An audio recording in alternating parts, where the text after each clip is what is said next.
Welcome back to Meghan and Harry Tales. I'm Adrian, and today we're diving into the Sun's latest so-called exclusive about Prince Harry's reunion with his father, King Charles.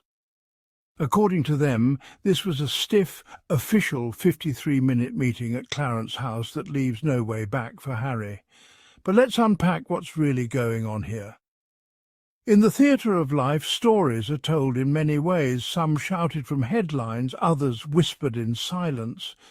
Recently, the world heard of a meeting between King Charles and Prince Harry, painted by the press as cold and formal, a rift too deep to heal.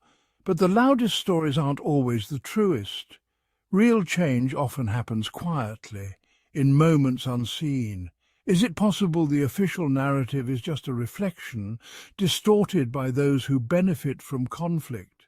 Even in a palace, a father is still a father and a son is still a son. The bonds of blood are more resilient than protocol or public dispute. To believe their meeting was devoid of warmth is to underestimate the strength of love.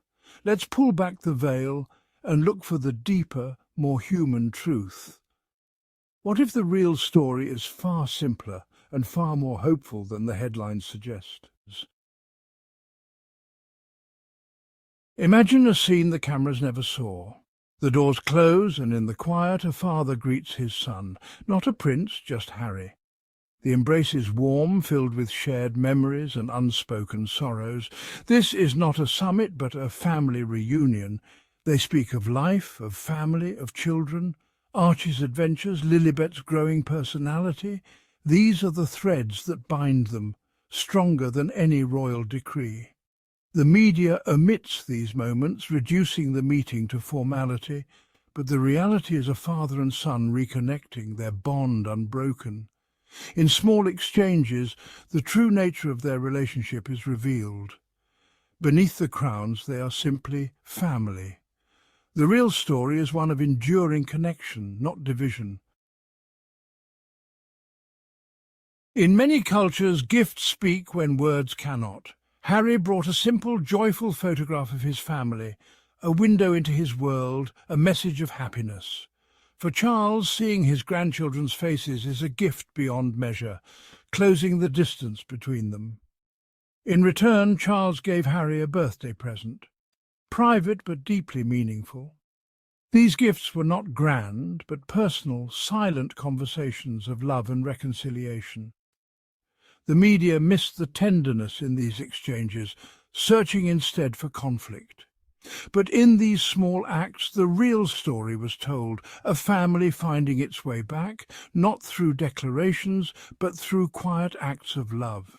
The photograph was an invitation, the gift an affirmation. These moments matter more than any headline. Sometimes the smallest gestures speak the loudest. Why is Harry cast as an outsider? The monarchy thrives on order and conformity, leaving little room for those who choose a different path. When Harry and Meghan sought a new way, balancing duty with freedom, they challenged the system itself. The press framed Harry as a renegade, easier than facing the truth. He was protecting his family from the same pressures that haunted his mother. Labeling him an outsider isolates him, making his choices seem selfish and his perspective less valid.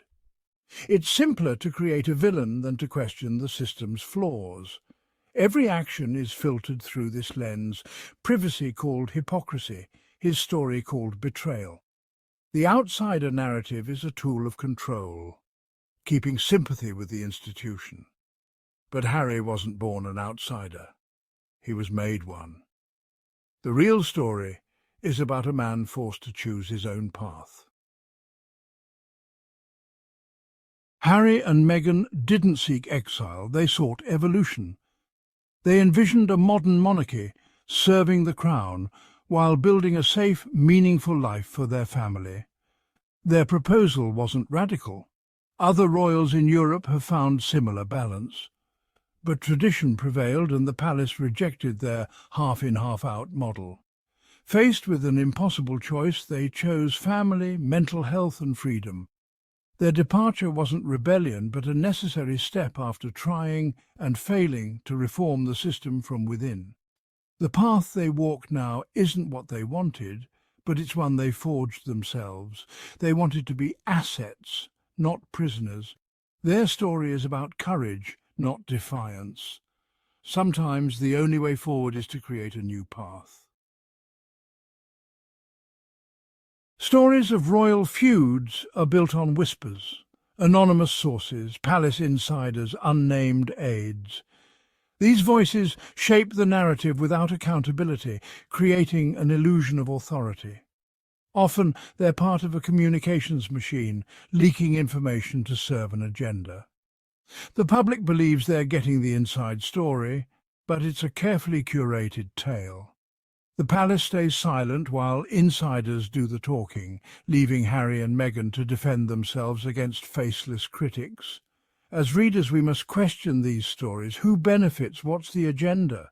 The truth isn't found in whispers, but in actions and facts. Real courage is speaking in your own voice. The press claims Harry and Meghan long to return, but that misses the point.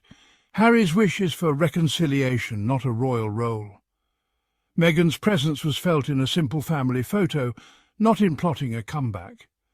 Their joy is found in their new life, in Montecito, with their children, in purpose and peace. They're not looking back, they're building a future. Through their foundation, they serve causes they care about on their own terms. They've created a life that's authentic and joyful. This isn't a story of regret, but of choosing happiness. They had the courage to build a new world when denied the chance to reform the old.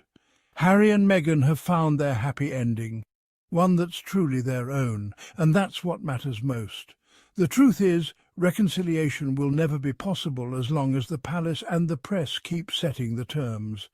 They want Harry crawling back, stripped of agency, performing for the monarchy's survival. But Harry isn't playing that game anymore. He's charting his own course, with Meghan by his side. So when you hear tabloids talk about no way back, remember, Harry and Meghan don't need a way back. They've already moved forward. If you enjoyed today's breakdown, don't forget to like, subscribe and join me next time here on Meghan and Harry Tales, where we keep cutting through the spin to bring you the truth.